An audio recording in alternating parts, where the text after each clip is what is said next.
Hola a todos, muy buenas noches. Muchas gracias por estar aquí en el Meetup en la edición de finales de octubre.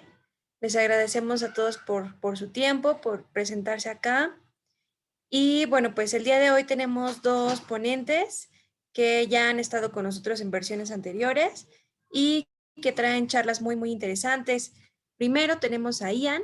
Ian bueno, tiene 4 años de experiencia como desarrollador.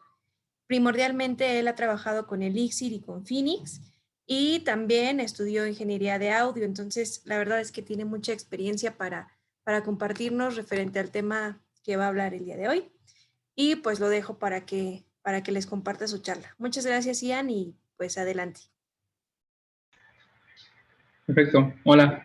Bueno, antes que nada, quiero agradecerles mucho por venir y también les quiero comentar que esta charla, a pesar de que esté en el marco de un meetup de Elixir, en realidad se trata de otro lenguaje, pero de un lenguaje que tiene bastante que ver con Elixir y por lo cual creo que es bastante ad hoc que podamos hablar de este tipo de temas aquí. Déjenme les comparto mi pantalla y puedo empezar con la presentación.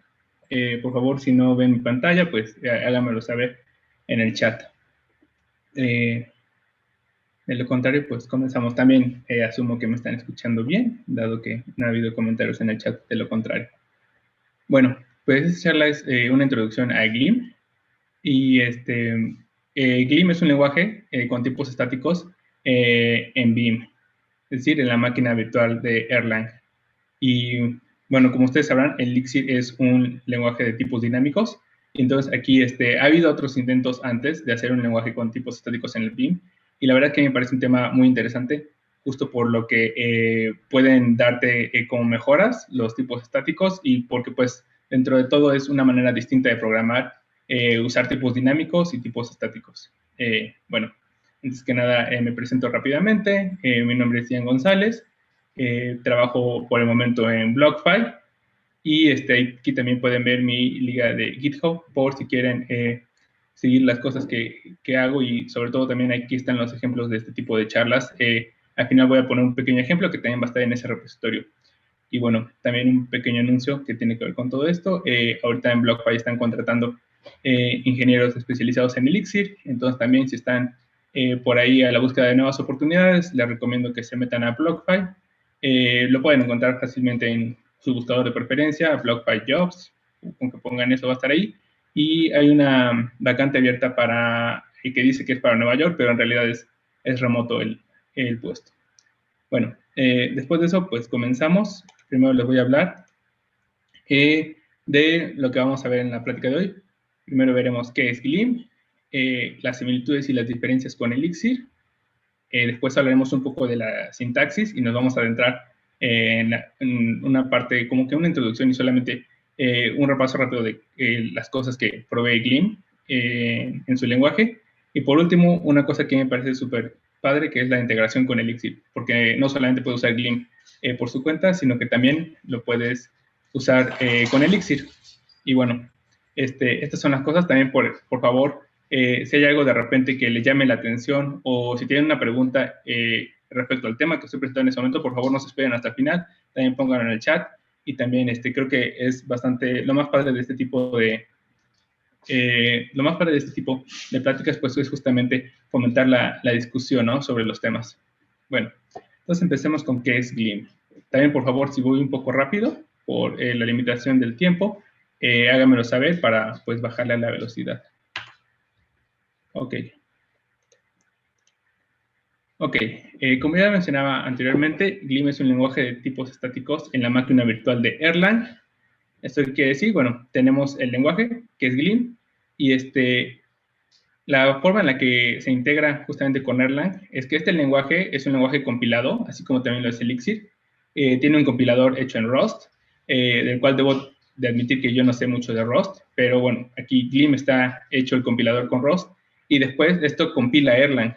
Es decir, esta parte de compilar a Erlang es justamente lo que hace que sea compatible con otro tipo de lenguajes de la máquina virtual de Erlang, y no solo eso, sino que tal cual corra en la máquina virtual de Erlang. Y bueno, eso también nos hace Es decir, aquí la gran ventaja que tenemos es que, bueno, con el compilador se comprueban estos tipos, pero realmente el performance sigue siendo el mismo que esperarías de Erlang, en el sentido de que a final de cuentas el código que ya corres, pues es Erlang, porque se compila a ese lenguaje, ¿no? De Glim hacia allá. Bueno, también me dicen aquí que del tiempo no me preocupe porque, bueno, pues ahora que solamente van a hacer dos pláticas hay más tiempo. Entonces, perfecto. Creo que me iré un poco más despacio. Bueno, la primera pregunta que me gusta mucho hacerme con este tipo de cosas nuevas es una gran... Bueno, yo he visto mucho en Twitter y como que en la comunidad de desarrolladores que siempre está esta burla de que cada día salen 10 nuevos frameworks de JavaScript, ¿no? Y realmente si son necesarios, es algo que a mí me gusta preguntarme porque con la tecnología es muy fácil como que deslumbrarse y decir, bueno, esto es lo nuevo y quiero probarlo, y ni siquiera nos detenemos a preguntar o no si es necesario, sino simplemente queremos probarlo y ya. Lo cual no me parece mal, pero a veces creo que eso puede llevar a problemas como sobrecomplicar las cosas solo por querer probar algo nuevo. Entonces, a la pregunta, quiero primero responder con un rotundo no. Glim no es necesario. No es necesario, ¿por qué? Porque ya se ha probado que Elixir funciona muy bien en producción. Es decir, hay miles ahora, espero que miles, de compañías usándolo, y hay compañías de la talla de Pepsi usándolo, y también es muy reconocido por cómo maneja justamente sistemas distribuidos y cómo puede procesar gran número de requests justo con su filosofía de Let It Crash, y tiene esta maquinaria para recuperarse, que es lo que a muchas personas les encanta de Elixir. Entonces, en ese sentido, no es como que Glim esté ocupando algo que no existiera antes, en el sentido de que para que Elixir funcione es necesario Glim. No, en lo absoluto. En ese sentido, no es necesario. Sin embargo, hay cosas que, aunque no sean necesarias, pueden ser un buen aditamento. Y justo creo que en ese nicho es donde cabe Glim, en ser una especie de add-on a lo que ya puedes tener con Elixir, y justamente a integrar los beneficios que nos dan los tipos estáticos que no los tenemos en Elixir. Bueno, ahora esta imagen para mí representa de una manera muy resumida lo que es la programación funcional. En otras palabras, pipelines. Normalmente, y esto lo digo desde mi experiencia, muchos de ustedes tendrán otras, pero creo que el 90% de lo que hacemos quienes trabajamos con Elixir y Phoenix, específicamente en desarrollo web, es tomar datos de entrada que proporcionan ya sean los usuarios y ya sean estas personas o, digamos, otra compañía usando una API o algo así. Entonces, agarramos los datos de entrada, los procesamos, los guardamos en una base de datos y a veces tenemos alguna otra interacción, ¿no? Como avisar o notificar, mandar mails, notificar a otro sistema sobre este tipo de updates que se realizan, pero a grandes rasgos se trata de agarrar datos iniciales, transformarlos en un pipeline de datos e insertarlos en la base de datos y después de responder a la llamada web que hizo ese request. Creo que a grandes rasgos podremos definir la programación funcional de una manera muy básica. Y bueno, aquí es donde me interesa ver justamente por qué nos puede funcionar Glim. Si el 90% de nuestro trabajo en el día a día, sin tomar en cuenta cosas un poco más complejas, que seguro también las hay, se trata de esta transformación, ¿por qué no asegurarnos que en cada paso de la transformación realmente todos los datos estén como deberían de estar, ¿no? Esto lo digo, Elixir nos lo permite en el sentido de que, bueno, podemos tener, por ejemplo, las estructuras en Elixir, o podemos tener diferentes tipos de validaciones, como en cualquier programa bien hecho se esperaría, pero, por ejemplo, la ventaja de los tipos estáticos es que el compilador revisa que en cada momento de todo ese procesamiento, de todas esas funciones, en cada momento vas a tener la estructura que supuestamente deberías tener, ¿no? Si hay algún momento en el que ese contrato se rompe, pues entonces ya no compila. Y entonces ya simplemente, o sea, no es ni siquiera que el código no corra, sino que simplemente ni siquiera compila. Entonces, esa parte es donde me parece que Glim queda perfecto en el desarrollo de proyectos con Elixir. Y ahorita voy a seguir hablando un poco más sobre este tipo de ideas. Y bueno, aquí vamos a ver los beneficios. Al final de cuentas es Erlang, y esto trae todos sus pros y sus contras, que yo la verdad veo mucho más pros. Yo quiero creer que quienes están aquí en este meetup están bastante familiarizados ya con Erlang, o si no, les interesa aprenderlo, pero pues saben de qué trata, porque por eso están en este meetup. Entonces, Gleam, como compila Erlang, en el momento de correr ya va a ser Erlang, y también nos permite tener funciones externas tanto de Erlang como de Elixir. Como decía anteriormente, al ser un un lenguaje de tipos estáticos, asegura esos estados correctos y valida los flujos entre cada función. Entonces, al momento de tener una función, vamos a asegurar la entrada de que sea de los tipos que queremos y también la salida. Esto nos da mucha seguridad, y aquí, bueno, tal cual es saber que los cambios en un lugar no impactarán negativamente en otros lugares, que esto es muy común en proyectos enormes. Quizás haces un cambio en un módulo totalmente diferente a otro al que impacta y no te das cuenta. Elixir creo que está bastante bien protegido de esto en los tests. Si tienes tests que realmente involucran a todo el proyecto, es fácil cachar este tipo de cosas. Pero, por ejemplo, utilizando un lenguaje con tipos estáticos, pues si cambias una estructura o un tipo en una parte específica del código, no importa qué tan lejos esté, como todo está testeado y como todo tienes que ponerle estas estructuras de tipos con los que entra y con los que sale de las funciones, pues no importa qué tan lejano esté, si haces un cambio y se utiliza hasta esa parte, pues automáticamente el compilador lo tomará como un error, si ese es el caso, y te avisará, ¿no? También esto da una transparencia al desarrollar, y justamente creo que esto es lo más importante aquí en Gleam. No se trata tanto al usar este lenguaje de lo que da, digamos, hacia el usuario, sino lo que da hacia el desarrollador. ¿Por qué? Porque en el tema de performance, en el tema del momento de correrlo, el runtime, es Erlang. Entonces eso no cambia mucho, sino que da transparencia al desarrollador. Y aquí puedes saber cómo, también, por ejemplo, al momento de entrar en un nuevo proyecto, quizás te sea más sencillo ver exactamente cada función, porque cada función necesariamente tiene el tipo de variable que espera, ya sea explícitamente o inferida. De eso hablaremos un poco después. Y bueno, por último, lo que decía de esto de si es necesario o no, yo no lo vería como algo totalmente distinto o como incluso ni siquiera una amenaza, por así decirlo, a Elixir y a sus frameworks, sino más bien como un add-on, algo que puedes agregar, o también como un safety net. Y en esto creo que es como que una parte que incluso he escuchado en otras pláticas de Gleam. Ya por ahí hay varias pláticas en diversos meetups, e incluso en la ElixirConf principal de Estados Unidos hubo una plática al respecto. Y bueno, muchos de ellos, de estas personas, hablan de cómo tenerlo Gleam para las cosas que son críticas, porque justamente ahí podría haber un gran beneficio para tipos estáticos. Y eso también me gustaría verlo justo como una malla de seguridad que te puede dar Gleam para estas cosas críticas, ya que, como sabemos, en Erlang es muy común este dicho de Let It Crash, y sabemos que la máquina virtual de Erlang se va a recuperar, tiene todos sus supervisores para manejar eso, y bueno, Gleam lo podemos ver como una parte de seguridad. Quizás hay algo en lo que no quieres en absoluto que falle y ni siquiera te interesa llegar a esa parte rápida de, bueno, déjalo que el proceso se muera y que salga otro proceso con el árbol de supervisión. Quizás hay algo muy crítico y que nos puede ayudar para eso. Ok, aquí hay una pregunta sobre Elixir tiene type specs, y entonces si existe, ¿para qué Gleam? Eso vamos a verlo justo en una diapositiva siguiente.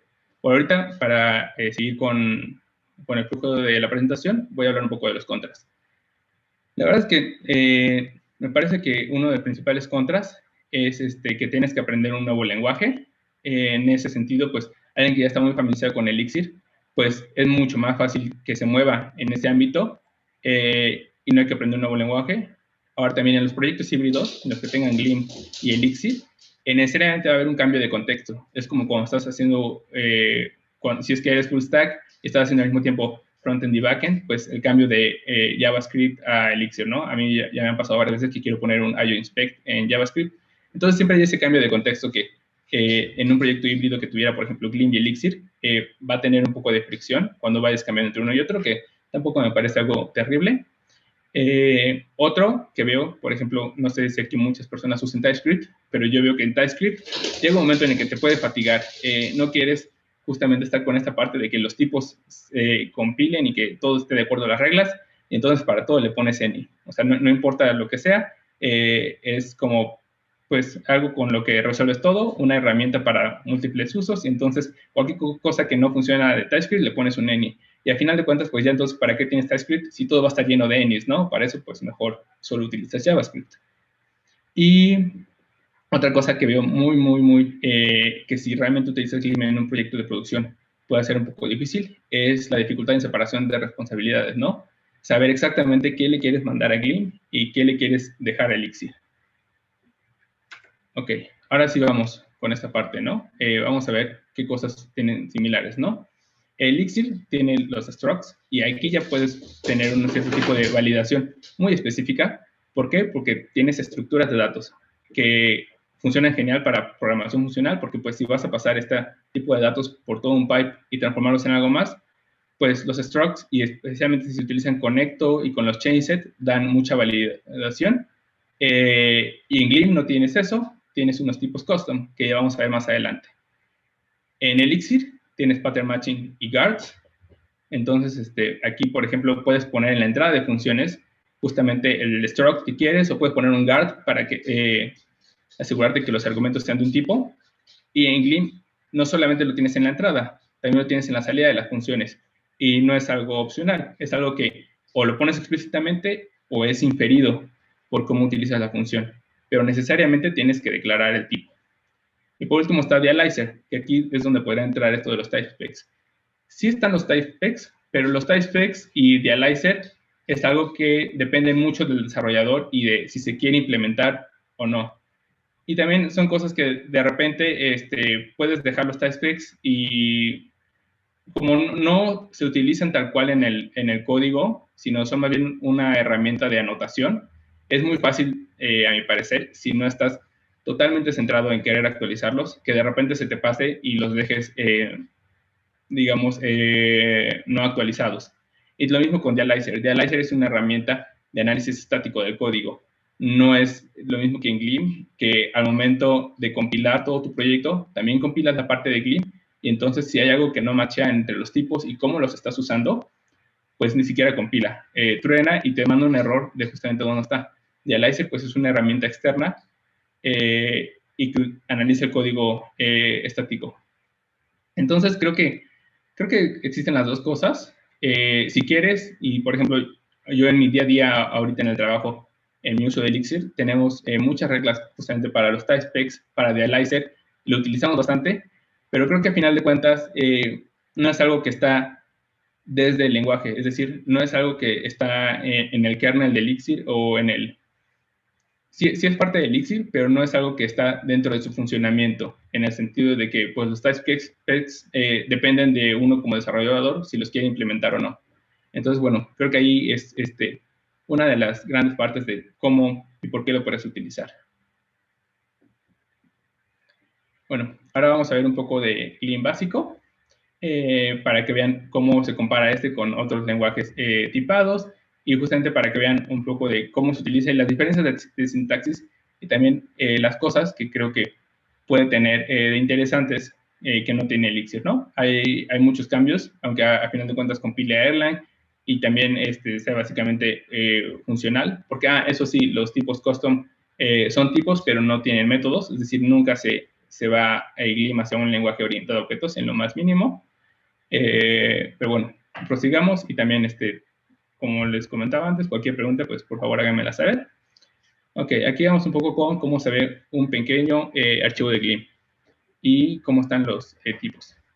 Una de las cosas que contienen los tipos es que puedes tener múltiples constructores, en el sentido de que, por ejemplo, aquí normalmente el tipo de Boolean en Gleam es solamente acepta true o false, y aquí estoy haciendo otro un poquito diferente basado en ese, ¿no? Por ejemplo, quieres cargar una página y tienes tres estados, no ha empezado a cargar, ya cargó o está cargando, ¿no? Entonces aquí declaro el tipo como público, y aquí están los tres estados, ¿no? Si está cargando o si es verdadero o falso. Y una pequeña función en la que la utilizamos. Y bueno, esto se parece a muchos otros lenguajes con tipos, ¿no? está el nombre de la función, el nombre del argumento, el tipo que requiere ese argumento y el tipo con el que va a salir, ¿no? Aquí tenemos una declaración de variable. Por ejemplo, esta es una de las diferencias con Gleam. Aquí sí tienes que poner el keyword let para tener la variable y su caso, ¿no? Aquí, por ejemplo, tenemos case loading, y también esto cambia un poco. No tenemos el do y el end. Y lo demás es muy parecido al Elixir, ¿no? Dependiendo de lo que nos esté llegando como argumento, si es verdadero, falso o loading, pues vamos a recibir esto, ¿no? Y aquí un uso, aquí los imports se ven un poco más como en Python. El import de la herramienta de IO para imprimir el estatus que nos está dando esta función. Entonces aquí, bueno, lo primero que quiero subrayar es justamente esto de los múltiples constructores, ¿no? Que básicamente declaras un tipo que puede ser cualquiera de estos tipos. Ok, ahora vamos con el case, que me gusta bastante. Ya lo vimos un poquito en la parte pasada, pero ahorita lo vamos a ver a más detalle, sobre todo porque es muy diferente de Elixir. Vamos a suponer que tenemos un pequeño archivo que nos va a dar si nos recomienda una película o no. Y tenemos el tipo movie rating, que va a tener un rating de la película, que es un entero. Esto es un tipo custom. En este caso, lo van a ver, es muy parecido a un diccionario o a una estructura de Elixir. Tenemos llaves y valores que son de cierto tipo, ¿no? Aquí vamos a tener un rating que es un entero, y si es un match con el usuario o no, y va a ser un booleano.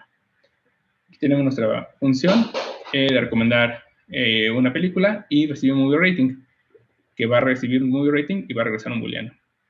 Entonces aquí, primero podemos tener un destruct, así como lo tenés en Elixir. Aquí estamos declarando que las variables rating y match van a ser una destructuración de movie rating, que es nuestro argumento. Y aquí en el case, podemos tener un case sin siquiera tener una tupla o algo por el estilo, ¿no? Podemos tener un case de varias variables, ¿no? Y después, cuando lo vayamos viendo, esas variables justamente tienen que ser aquí utilizadas en el case. Entonces, aquí estamos haciendo un case con rating y match. Y aquí el ejemplo que lo quise poner un poquito rebuscado para que veamos cómo podemos utilizar el case en Gleam. Y me recuerda un poco al cont en Elixir. Entonces, por ejemplo, aquí tenemos rating. Solamente vamos a utilizar rating y vamos a ignorar match. Y además del pattern matching, vamos a tener un condicional, ¿no? If rating es mayor o igual a 8, vamos a recomendar esa película sin que nos importe si es un match con el usuario o no. Aquí también, además de ese pattern matching, podemos tener un pattern matching múltiple con un OR. Entonces, por ejemplo, aquí tenemos un pattern matching del cual es si 6 o 7 tiene el rating y tiene true. Aquí podemos ver que justamente estas dos variables son las que utilizamos aquí, también aquí. Entonces, si cualquiera de estos dos pattern matching se cumple, vamos a regresar verdadero. Y por último, ya no nos importa ni la primera variable ni la segunda. Si no se cumplen estas condiciones, vamos a regresar falso. Entonces, a mí me gusta mucho este case en Gleam, porque puedes además ponerle if. También sé que en Elixir puedes poner este tipo de comparaciones, pero aquí puedes poner más de un pattern matching además. Entonces, como que creo que ya muchas cosas que haces con un cont en Elixir, también las puedes hacer aquí con un case. Vámonos con las labels en funciones. También quiero recalcar que todo esto que estoy diciendo viene muy bien explicado en la página de Gleam. En la página de Gleam, que se los compartiré en el chat al momento de terminar la charla, hay una parte que se llama Tour por el lenguaje, y es un pequeño libro bien definido en cuanto a capítulos que manejan diferentes cosas, y pues todo esto viene ahí explicado con otros ejemplos, y también se lo recomiendo mucho ver.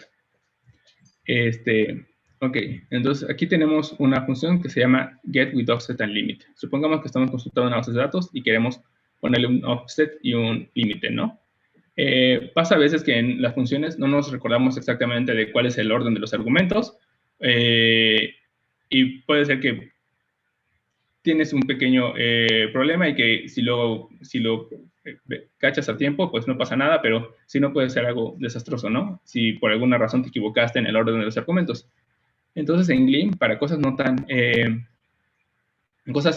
obvias, puedes poner estos labels. Por ejemplo, aquí tenemos este label. Primero pones el label, lo siento, que es offset, y tal cual la variable también se llama offset, pero este es el label. y va a ser un entero, ¿no? Y aquí limit va a ser el límite y va a ser un entero. Al final nos va a dar un resultado. Aquí, pues, bueno, obvié lo que vendría en esta parte. No es importante para el ejemplo, pero lo importante es que al momento de llamar la función, puedes llamarla, así como en Elixir están las opciones, que puedes pasarla como una lista de keywords. Aquí simplemente los argumentos los puedes pasar con estos labels. Si se dan cuenta, aquí están al revés los argumentos. Espera el offset primero y el límite después, y lo puedes llamar así. Pero si en el momento no te acuerdas de cómo iba, cuál era el orden, pues simplemente los llamas como los labels. En Gleam, por ejemplo, la función de replace en string tiene esta posibilidad. Y bueno, entonces aquí puedes poner tu límite y tu offset. Ok, ahora vamos con una parte que a mí me encanta, creo que es de las que más me gusta, de lo que he visto hasta ahora de Gleam. Y también aquí se nota mucho cómo tiene bastante injerencia y bastante influencia de Elixir. Hay un tipo en Gleam que es el resultado. El resultado va a tener un valor o una razón. Y lo que va a regresar el resultado es si un OK con el valor o error y la razón. Estos son básicamente el equivalente a las tuplas a las que estamos acostumbrados de OK y un valor o la tupla de error y la razón, ¿no? Nada más que aquí son tipos como tal y son tipos que han servido mucho para hacer otras funciones en la librería estándar de Gleam y ahorita vamos a ver una de ellas, que es try. Try lo vi en una de las pláticas de Gleam, que lo comparan mucho con with, y después de utilizarlo me di cuenta que sí, es bastante similar a with. Entonces, justamente para hacer lógica condicional, try funciona bastante bien. Supongamos, por ejemplo, que tenemos una función para hacer update de la contraseña de un usuario. Entonces aquí tenemos su ID de usuario, su contraseña y la confirmación de su contraseña, ¿no? Todo se ve normal. En Elixir podríamos tener un with con diferentes cosas. Aquí tenemos un try.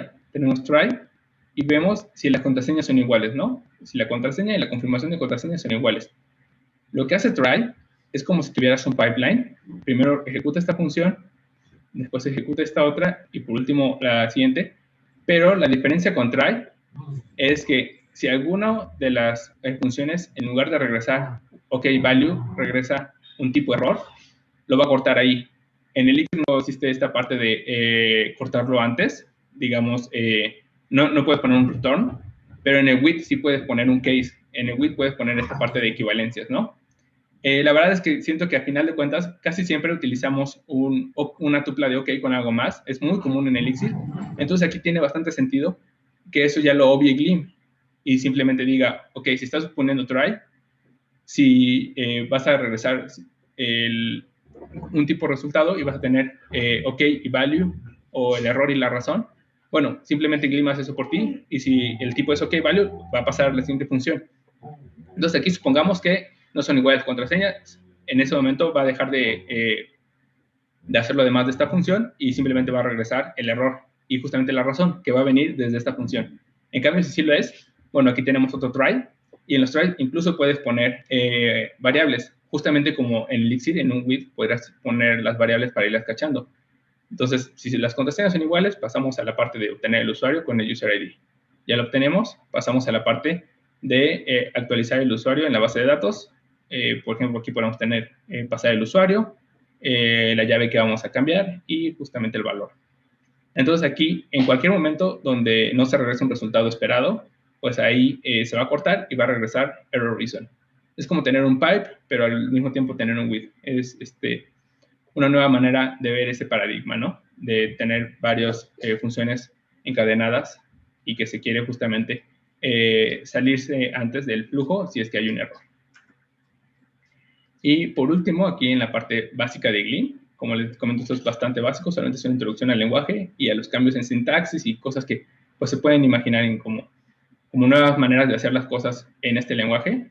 Aquí tenemos un to-do, que es una de las cosas que más me gusta, porque aunque no sea algo grande en cuanto a la lógica de un programa, es algo increíble en cuanto a esta parte de que se ve que se preocupan por los desarrolladores, que se ven que se preocupan no solamente por el resultado del código, sino justo por el proceso de estar escribiendo código, de estar trabajando en un proyecto. Aquí puse una función de ejemplo de completar una una compra, ¿no? Con un objeto que va a comprar esa persona en la página. Y aquí tenemos un to-do que dice, el usuario debe ser cargado de notificado. Lo que hace el to-do es algo que me parece increíble para un lenguaje con tipos estáticos. En un lenguaje con tipos estáticos, si no regresas lo que necesitas o si no tienes todo de acuerdo a lo que espera el compilador, pues va a tronar. Entonces, por ejemplo, podrías poner un to-do y el to-do lo que va a hacer es que va a hacer que esa parte del código va a compilar sin problemas. ¿Por qué? Porque el compilador va a tomar como, bueno, es un keyword, es el keyword to do, no solamente es un comentario. Y ese keyword le dice al compilador que esta parte no importa que tiene un bypass para compilar, porque es algo que justamente se va a hacer, ¿no? Es un pendiente. En cambio, cuando al momento de correrlos, ese to do realmente se transforma al compilarse en una excepción de Erlang, porque Gleam como tal no tiene excepciones, porque no es algo que esperes, no tiene esta parte de cómo mandar excepciones, pero aquí, sí, en el momento de que tú intentas correr una función que tiene ese to-do, pues va a mandar una excepción ya en Erlang y va a decir justamente este mensaje que tú le pongas. Entonces a mí me parece increíble porque, bueno, queda esta parte de que si estás trabajando en algo y lo dejas a la mitad, no importa porque va a seguir compilando todo el proyecto, pero al mismo tiempo si lo corres, pues obviamente te va a arrojar un error diciendo que eso todavía no está implementado. Es una de las cosas que más me gusta hasta ahorita de Gleam y que sobre todo se nota justamente esta preocupación por los desarrolladores, que no sean solamente herramientas para el código final, sino herramientas para cómo desarrollas el código. Ok, entonces esta es una parte como que general de Gleam. Y ahora me voy a pasar a justamente cómo integrarlo con Elixir y sobre todo por qué. Y en esto quiero ahondar un poco más porque también fue una de las preguntas que hubo en cuanto a esto de si ya existen los typespecs, ¿por qué realmente usarías Gleam? Lo primero que me gustaría decir en este aspecto es, siento que Gleam, como decía anteriormente, tal vez no sea necesario, y por lo mismo también es un lenguaje que apenas se está creando, todavía no tiene demasiadas cosas, en el sentido de librerías, por ejemplo, o de herramientas que ya tiene Elixir, pero que sí podrías utilizar quizás solamente para explorarlo, para ver cómo lo vas utilizando y para después, a final de cuentas, cuando tengas un problema que digas, este problema estaría perfecto si tuviera un lenguaje con tipos estáticos, donde no me saliera de repente en el runtime nil.id no existe, es decir, cualquier cosa de ese estilo, y en eso creo que ya depende de cada uno identificar dónde valdrá la pena utilizarlo, pues saber que está ahí la herramienta y saber que se integra fácilmente con Elixir y pues simplemente agarrarla y decir, esta cosa que tiene mucho sentido que sea con tipos estáticos, pues hay que utilizarlo. Bueno, entonces está eso, ¿no? Y también otra de las cosas que quiero hacer mucho énfasis es esa diferencia, ¿no? En Elixir, aunque tengan los typespecs y aunque tengan los guards, en el momento de hacer pattern matching con una función, pues todo eso no te vas a dar cuenta de que no funciona. Digo, si no utilizas Dialyzer o alguna otra herramienta de análisis de código, no te vas a dar cuenta hasta que ya esté corriendo, ¿no? Todas esas excepciones se dan en el runtime. Aquí no, aquí se dan al momento de compilar. Bueno. Se me olvidaba de esta, y esta sí es la última. Puedes utilizar funciones externas, y aquí simplemente es la sintaxis para declararlas. Tienes que indicar que la función es externa, y al momento de declarar tu función, entonces aquí estás declarando que la función raise, con un mensaje que va a ser string, realmente va a estar llamando a elixir.kernel raise. Y así de fácil, como se compila Erlang, puedes utilizar funciones de Erlang. En Erlang no tienes que poner elixir punto y el módulo, simplemente pones el módulo de Erlang, el nombre de la función, y lo único que va a hacer es que esta función realmente va a ser una especie de alias para esta otra función. Entonces, así cualquier cosa que necesites de Erlang o de Elixir, pues simplemente la metes en el link y ya está. También tiene esa posibilidad. Entonces, también por eso creo que también tiene potencial para ser utilizado en conjunto, ¿no? De repente hay algo que dices, uy, en Gleam todavía no se ha desarrollado una herramienta para esto, pues bueno, simplemente vas a Erlang o Elixir y la traes.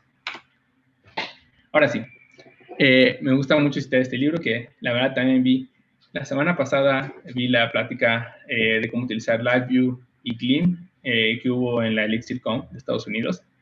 Y la verdad me sentí muy mal porque también lo citan, entonces sentí que, bueno, es solamente una copia, pero creo que es un excelente libro y hay muchas cosas de ese libro que son geniales para al momento de desarrollar proyectos de Elixir, sobre todo de Phoenix. Y una de las cosas que a mí me gustó es justamente cómo desglosa un proyecto en capas, ¿no? Aquí menciona que tienes la data, justamente lo que vas a procesar, como pues todo de lo que consumas. Después tienes un core funcional, que aquí es lo que más vemos en Elixir, en como que en el día a día de desarrollar una funcionalidad, y creo que muchos de nosotros trabajamos aquí, en esta parte, porque puedes tener otras cosas que son más como que la maquinaria de un proyecto. En ese sentido están los Gen servers, justamente todo el árbol de supervisión, todo este tipo de cosas que al final de cuentas, si estás haciendo una página un poco más sencilla, que no requiere tanto de esto, todo eso ya lo maneja el framework de Phoenix por ti, ¿no? Entonces, la parte de la funcionalidad es la lógica sobre todo, ¿no? Después están los tests que esperarías, los boundaries, que son justamente esta parte de comunicación y las barreras entre uno y otro. El ciclo de vida, que sería ya toda esta parte, es como que la maquinaria, el ciclo de vida de un proceso o el ciclo de vida incluso de un supervisor, y justamente los trabajadores que puedas ir teniendo para procesar cosas externas. Por ejemplo, aquí podrás tener un Gen server que esté corriendo continuamente y escuchando algún tipo de mensaje, ¿no? Entonces, un proyecto se compone por todo esto, de lo cual en lo que nos dedicamos en el día a día es la parte funcional, y yo creo que aquí Gleam es donde puede hacer un gran, pues, donde se inserta muy bien en un proyecto de Elixir. ¿Por qué? Porque librerías como Gleam o OTP apenas se están desarrollando, y aunque ya están funcionales y las puedes utilizar, la verdad es que Elixir hace un excelente trabajo para todo esto, y ya tienes frameworks como Phoenix, donde todo está bastante probado, que funciona bien, e incluso que a grandes cargas también sigue funcionando. Entonces, como que ya tienes toda esa maquinaria, ahí sí yo no veo un gran sentido, sobre todo ahorita, para cambiarte y utilizar Gleam. Hay personas, hay por ahí un proyecto que sí tienen en producción que están haciendo, después hablaré un poco de eso al final, pero bueno, más que eso, creo que donde puede brillar es en la parte funcional, ¿no? En la parte de la lógica de la aplicación. Bueno, esto es mucho de lo que he dicho, ¿no? La lógica es algo distinto a la maquinaria. La maquinaria es esta especie de infraestructura que no es justamente la parte como de en qué servidor corre o toda la parte de DevOps, sino es la maquinaria interna del proyecto, ¿no? Que básicamente está está ya dada con el framework de Phoenix, a menos que tú le quieras agregar otras cosas, nuevos Gen servers, etcétera, ¿no? Y pues eso es otra vez lo que había dicho. Phoenix tiene una maquinaria robusta. Y aquí está otra vez la filosofía de Let It Crash, la maneja súper bien Phoenix. Si un proceso de conexión crashea, no tira todo el servidor, simplemente hace otro. Cuando luego se vuelve a conectar, y no hay problema, ¿no? Y también hay apartados que pueden ser críticos, ¿no? De mission critical. Aquí es donde creo que también Gleam puede funcionar. ¿Por qué? Porque pues cuesta justamente esta seguridad que dan los tipos, ¿no? Por último, lo que ya decía anteriormente, ¿no? ¿Para qué reinventar la rueda, no? Si ya Elixir tiene los Gen servers y OTP, ¿por qué querrás hacer esa parte en Gleam, no? Quizás ese es un proyecto que quiera hacer todo en Gleam. Bueno, tiene sentido, pero aquí creo que no lo tiene tanto, y justo no tanto para estos momentos, a menos que sea más con un ámbito de que querer aprender, ¿no? Pero creo que para un proyecto, pues no tiene mucho sentido en este momento.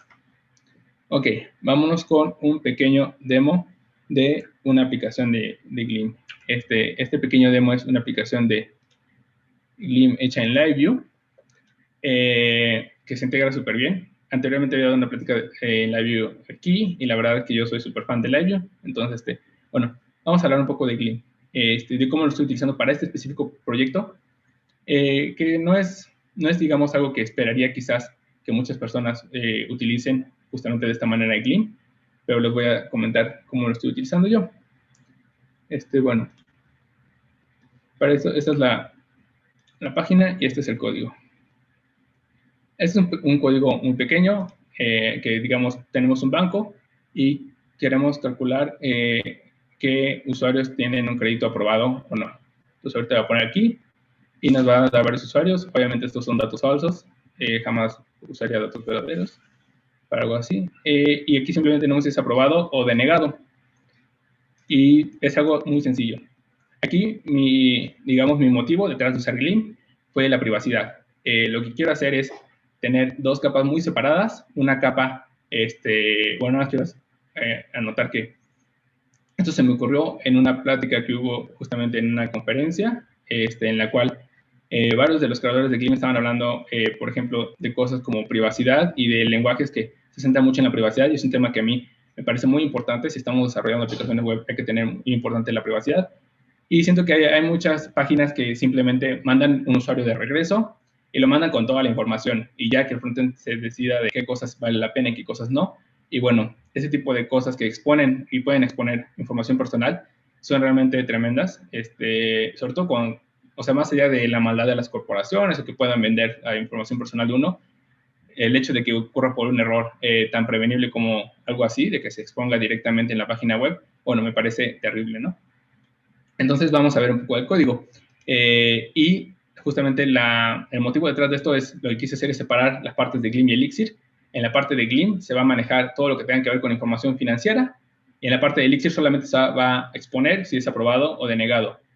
Esto es algo que se puede hacer muy bien solamente en Elixir, pero aquí me parece que quizás es algo muy exagerado para poner el ejemplo, pero igual puede ser algo como tener dos dominios diferentes, ¿no?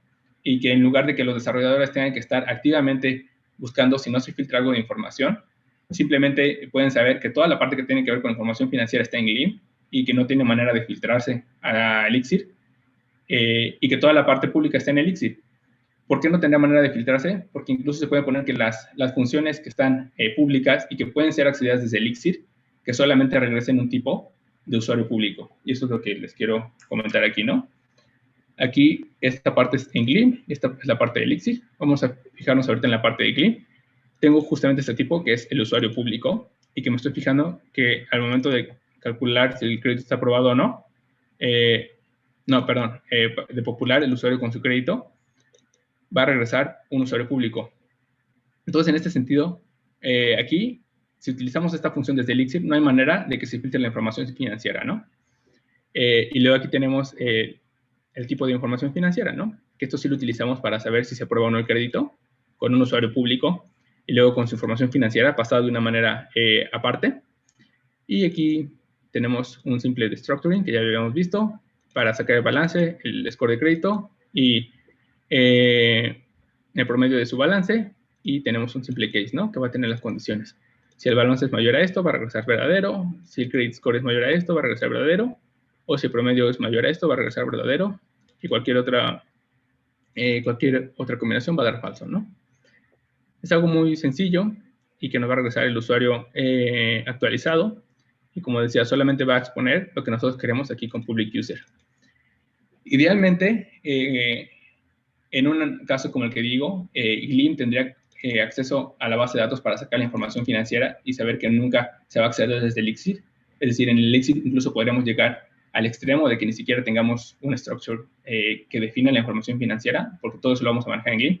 Aquí, la verdad, hice trampa con propósitos de que no sé, esto se hiciera enorme. Aquí le estoy pasando desde Elixir la información financiera. Todo este tipo de cosas son datos falsos y generados de manera aleatoria, pero la idea detrás de este demo sería esa, ¿no? Tener, por ejemplo, aquí dos dominios muy diferentes para proteger la información del usuario, para que en Gleam esté esta parte sensible y en Elixir esté la parte pública. Vamos a ver cómo funciona esto, y aquí tengo unos debugs también para verlo en la terminal, cómo funciona. Aquí tengo el debug de lo que está en Gleam, hasta la información financiera, y que cambie en Elixir, vamos a tener este usuario con crédito. Aquí vamos a ver también cómo lo llamamos desde Elixir, como si fuera una función de Erlang, porque en ese momento ya está compilada a Erlang. Aquí tenemos justamente el módulo y la función que queremos llamar. Al momento de llamarla, tenemos que llamarla con un récord de Erlang, que es justamente el tipo que vamos a utilizar, y los diferentes datos que lleva ese tipo. Aquí podemos ver public user, lleva justamente estos tres tipos de datos, ¿no? Por ahí, Quinn Wilton que ella ha trabajado bastante con Erlang y es justamente la que dio esta plática de LiveView y Gleam. Tiene una biblioteca para pasar justamente de records de Erlang a estructuras de Elixir. No la quise utilizar justo para mantenerme en la parte más sencilla de este demo. Y bueno, vamos a regresar vamos a regresar rápidamente a la página. Vemos que justamente están aquí solamente los nombres de usuario y el estatus si es aprobado o denegado. No tenemos nada de información financiera y también vamos a ver ahora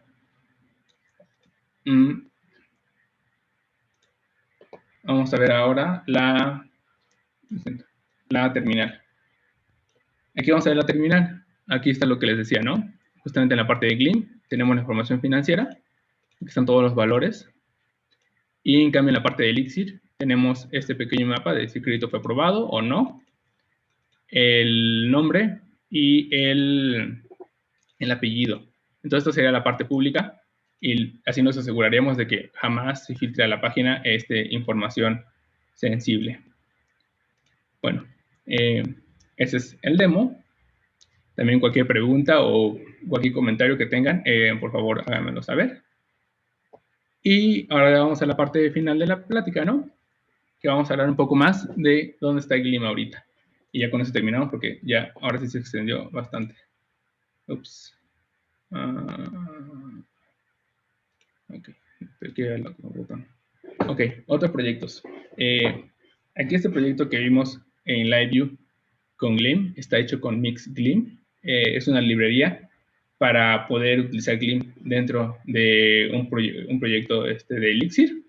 Aquí se encarga de hacer justamente toda esta parte en la cual al momento de compilar el proyecto de Elixir también se compila la parte de Gleam.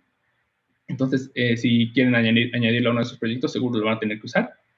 Después está Midas Framework, que sería como el equivalente a Phoenix. Es un framework web para Gleam. Ahorita lo está utilizando lo está haciendo una empresa que se llama PlumMail. Y bueno, por último, también otra de las cosas que están haciendo ahorita, sobre todo el creador de Gleam, que es Louis People, está haciendo Gleam OTP. Ese me parece que ya está funcional y es otra de las cosas como que más grandes que hay ahorita en este nuevo ecosistema, adentro del ecosistema de Gleam. Por último, les quiero comentar que, bueno, aunque he dicho anteriormente que no utilicen algo sin que sea, o sea, no utilicen una novedad solamente por ser la novedad, sobre todo en proyectos de producción, sin que tenga realmente un sentido lógico de usarlo. Les recomiendo mucho que intenten utilizar Gleam. Es algo que a mí me parece que está bastante padre. Es genial aprenderlo. Y sobre todo creo que les recomendaría que lo aprendieran con esa finalidad, ¿no? Con la finalidad de aprender algo nuevo, de ver cómo se hace algo en este nuevo lenguaje. Y una de las maneras que creo que sirven es que la librería estándar apenas se está haciendo. Entonces, si quieren contribuir directamente al lenguaje, pues tienen que saber Rust por el hecho de trabajar con el compilador. Pero en cambio, si quieren contribuir a la librería estándar, pues esta está escrita en Gleam. Entonces, una buena manera incluso de aprender Gleam, creo que en este momento en el que apenas está empezando, es incluso contribuir a la librería estándar de Gleam. Entonces, les hago esa invitación. Creo que como todos los proyectos de open source siempre se benefician de tener más colaboradores, y este no sería la excepción. Y bueno, por último, les dejo unas recomendaciones de videos que pueden ver. Yo creo que les puedo pegar los links en el chat. Esta es una plática del creador de Gleam, Bill Fifield. Esta es una plática de Quinn Wilton y fue la que les había comentado de cómo tener cómo integrar Gleam con LiveView. Estaba muchísimo más adentro de lo que yo fui. Aquí Quinn hizo un emulador de videojuegos con chip 8, utilizando LiveView y utilizando Gleam. Incluso ahí está su repositorio. Si quieren un ejemplo muchísimo más complejo y muchísimo más documentado de cómo utilizar Gleam y LiveView, esa está genial. Esta otra también habla sobre la sintaxis de Gleam. Y por último, esta siempre la recomiendo si es que hay alguien aquí que además de no saber anteriormente sobre Gleam, quizás no sepa mucho de Elixir. Creo que esta plática de The Soul of Learning en Elixir habla de una manera genial sobre toda esta parte de la maquinaria de la que yo hablaba antes, ¿no? De la filosofía de Let It Crash y de cómo funciona todas esas herramientas en Elixir. Por último están estas dos ligas, que son el libro del que hablaba, en la página de Gleam, y esta cual es la página oficial de Gleam. Entonces, pues espero que les haya gustado la plática y sobre todo que les haya sido útil de alguna manera. Y bueno, pues eso sería todo de mi parte. En un momento les copio las ligas en el chat y también esperaré si es que tienen alguna pregunta. Muchas gracias.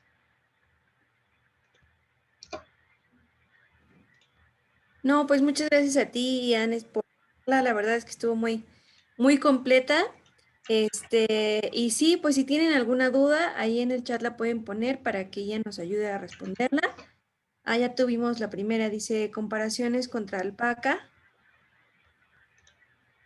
Ok, perfecto. La verdad no sabría decirte, y no sabría decirte porque no he utilizado nunca Alpaca y sé que existe, es decir, sé que es un lenguaje de tipos estáticos también para la BIM, pero nunca lo he utilizado y tampoco me he puesto a investigar al respecto. Entonces, no sé, la verdad sería impertinente de mi parte decir que sé algo cuando en realidad no. Sé que por otra parte, creo que ya no está tan activa Alpaca, eso es lo único que sé, que creo que está un poco abandonado el proyecto, entonces creo que Gleam hasta el momento trae un buen empuje. Y ahora que mencionas eso, también me acabo de acordar, también ah, hay una, este, hay una iniciativa desde Facebook de hacer Erlang con tipos. Y eso, la verdad, por todo el empuje que trae el hecho de que sea desde Facebook, la verdad es que muy seguramente va a salir bien y va a ser un lenguaje robusto y yo creo que hasta con un buen ecosistema por el hecho de venir desde Facebook y, digamos, toda la cantidad de desarrolladores que están contribuyendo por eso mismo, por parte de la compañía. Y no sé, eso sí lo podría ver como incluso amenaza a Gleam, ¿no? ¿Qué tal que Erlang con tipos viene mucho más fuerte y pues ya la gente se olvida de Gleam?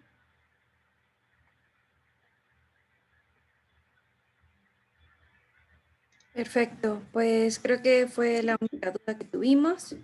De nuevo, muchas gracias, Ian, por compartirnos tu charla. Pues ahora vamos a pasar con el siguiente ponente. Igual nada más vamos a dar un break de 5 minutos, como lo hacemos normalmente, para que ustedes puedan ir a estirarse o por algún algo así. Y a las 7:08 comenzamos de nuevo con la siguiente charla. De nuevo te agradezco, Ian, y pues aquí seguimos. Ahorita nos... Perfecto, pues sí, muchas gracias por el espacio.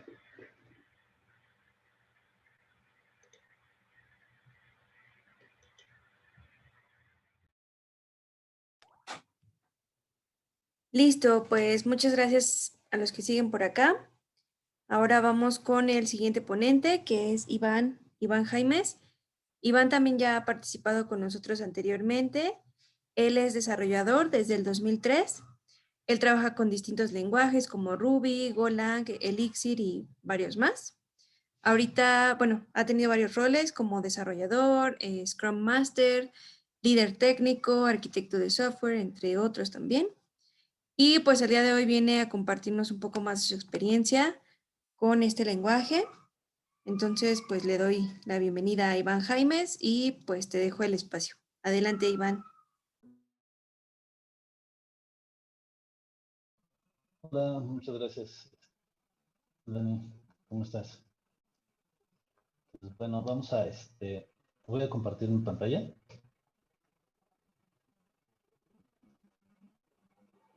Ahí está. ¿Sí se alcanza a ver bien? Sí, sí se ve bien. Ok.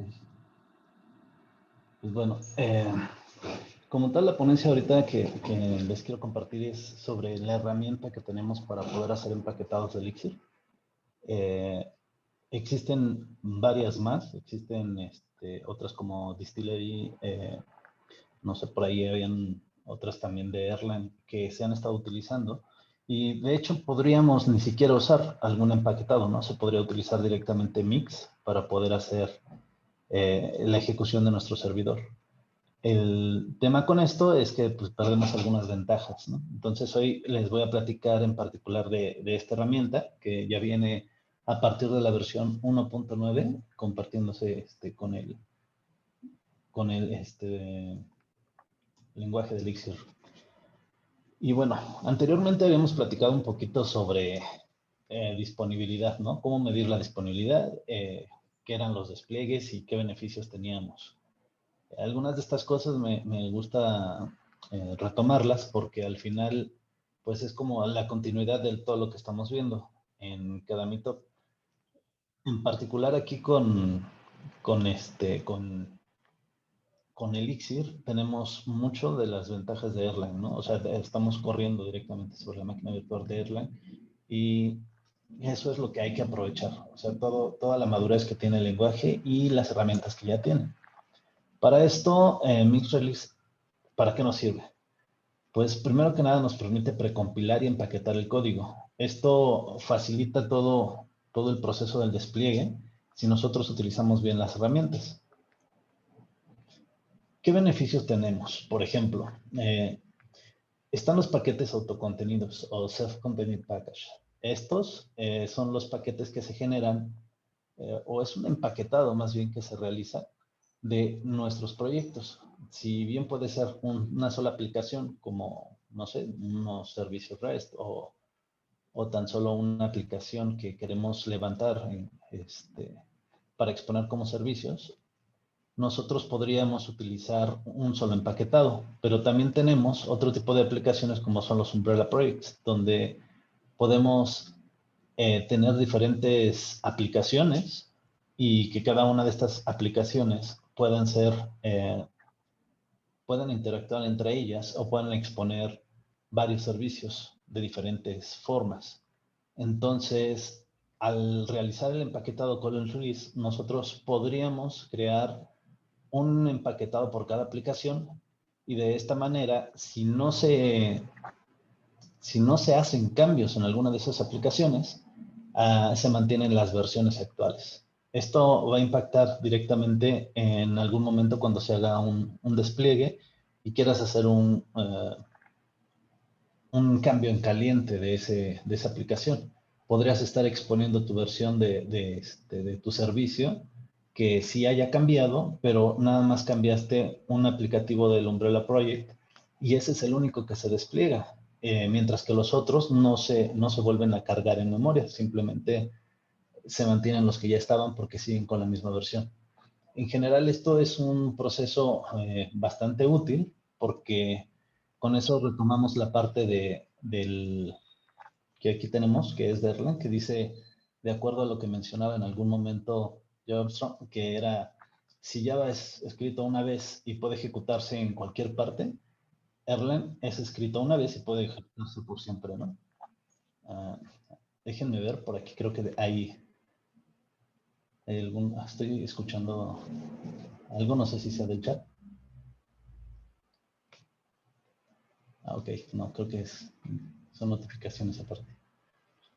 Bueno, el siguiente tema, bueno, el siguiente beneficio que tenemos es la precarga del código. O sea, es importante que el servidor pueda atender rápidamente el tráfico y para esto justamente disminuimos la latencia inicial. De aquí tiene que ver con lo que comentaba previamente.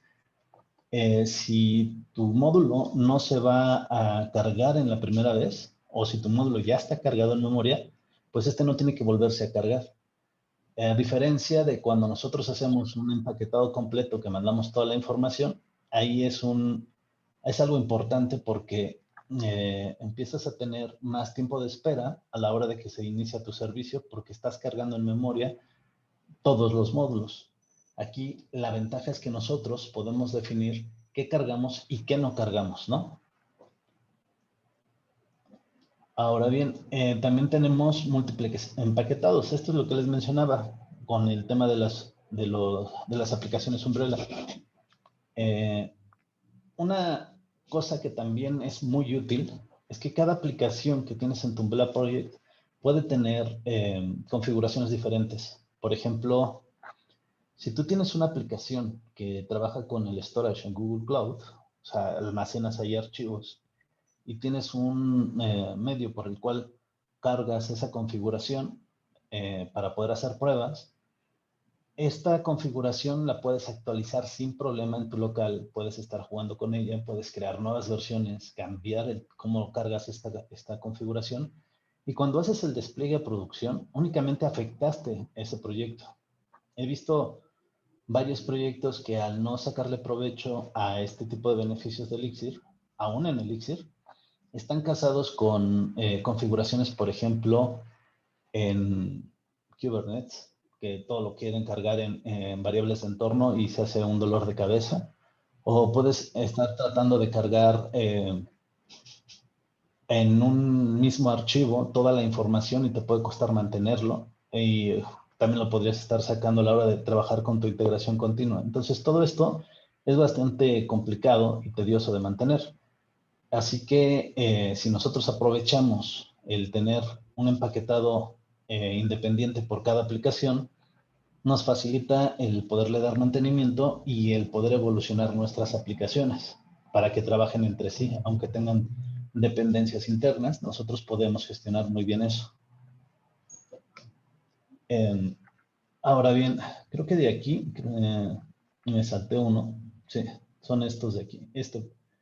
Existe otro que es la gestión de script, ¿no? O sea, cómo tienes automáticamente a la hora de crear un mix release, tienes un empaquetado con scripts iniciales que te facilitan el poder ejecutar comandos de manera remota, el poder levantarlo como un servicio, ya sea en Windows o Linux, Mac, ya tienes todos estos scripts pues de a gratis, por así decirlo, porque ya vienen con el mismo lenguaje, ¿no? O sea, con el soporte de la comunidad. Otra cosa es que también puedes personalizar el inicio. Algo de lo que no se saca mucho provecho es justamente que cuando tú creas una aplicación y quieres pues evolucionarla y ya necesitas procesar más peticiones, tal vez necesitas escalarla porque además de eso ya no estás contra una sola base de datos, sino necesitas crear, pues no sé, otro tipo de servicios, consumir otra base de datos, exponer, ahora en lugar de un sistema nada más en REST también quieres un GraphQL, etcétera, etcétera. Pues cada una de estas puede estar en un nodo independiente de la BIM. O sea, puedes crear nodos de la BIM independientes y que se puedan comunicar entre sí.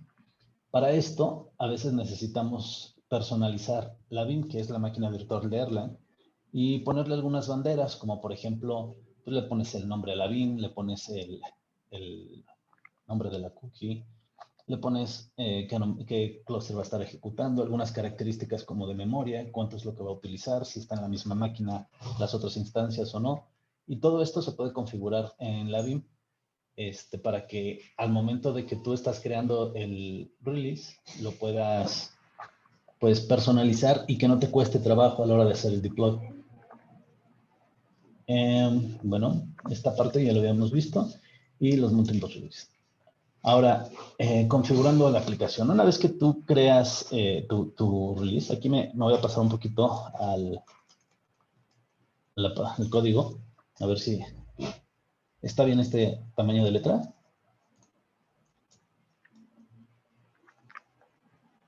Dani, no sé si alguien por ahí nos puede decir. Ok, gracias. Aquí tengo un sitio, esto fue muy rápido, lo traté de hacer nada más para la aplicación, pero ya lo tomé de un proyecto que está empezando y lo dejé aquí listo, ¿no? Entonces, antes que nada, les voy a mostrar cómo está Config. Config tiene estos. Para aquellos que no conozcan pues ahora sí que el ecosistema o que no sepan cómo está la estructura de un proyecto en Elixir, tenemos aquí un directorio que se llama config. Dentro de si, por lo regular o la convención es que tengas un archivo config. Perdone, voy a salir tantito, permítanme porque hay mucho escándalo por aquí.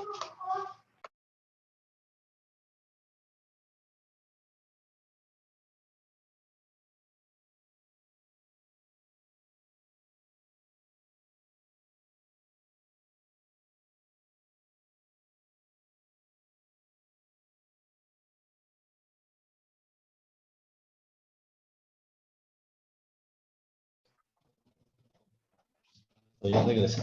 Decía, dentro de las convenciones es que tú tengas un directorio llamado config y que dentro de este tengas un archivo config.xs y que dentro de ese archivo config importes la configuración que está en tu variable de entorno. Aquí, por defecto, la configuración es en la variable se asigna en la variable de entorno de Mixem, ¿sí? Perdón. Ahí, como pueden ver, está asignado a dev. Lo que quiere decir es que cargaría dev.xs. Si nos vamos al código, lo voy a mostrar aquí un poquito mejor. ¿Sí? Este es el archivo de config y en la parte de abajo podemos ver cómo se está cargando mixem. De esta manera, importamos en este caso, porque tengo asignada la variable, a dev, nos estaríamos cargando este archivo.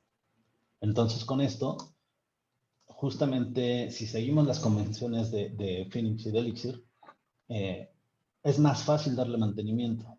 Generalmente, cuando nos saltamos estas convenciones, pues es más complicado mantenerlo porque llegan nuevos integrantes al equipo de desarrollo y empiezan a meter muchas cosas, como por ejemplo que en lugar de que las tome del archivo de configuración, quiero tomar variables del environment, ¿no? O sea, del entorno en el cual estás trabajando.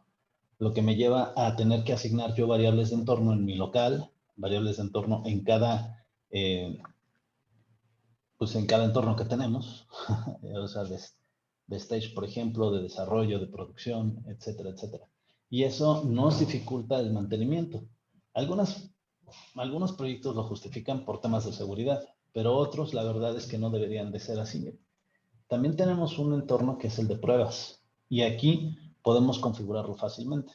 Ahora, ¿por qué menciono todo esto? Pues bueno, porque al final necesitamos tener el conocimiento de cómo se cargan estas configuraciones, cómo se trabaja el empaquetado del proyecto para que podamos crear el empaquetado final. Para hacer el release, voy a mostrarles aquí con mi release init, que se crean 3 archivos. Entre ellos está, como les mencionaba anteriormente, el de la máquina virtual. Tenemos también 2 más, que son uno para Windows y uno para Linux. El SH es un archivo para Linux y el .bat es un archivo para Windows. Podemos notar aquí que terminan con una extensión que es el EX. Esto es porque con este tipo de archivos estamos diciéndole a Elixir que son templates. ¿Sí? Otra vez voy a tener que hacer otra pausa. Me dan un minuto, por favor.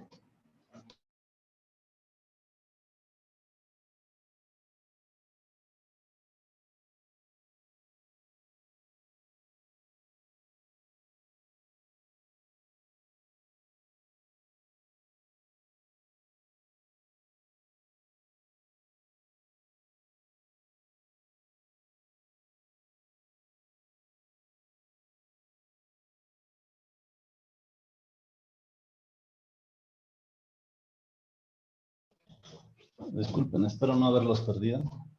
Es que con eso del trabajo remoto, estas señoritas ya se acostumbran a andar volando por todos lados aquí.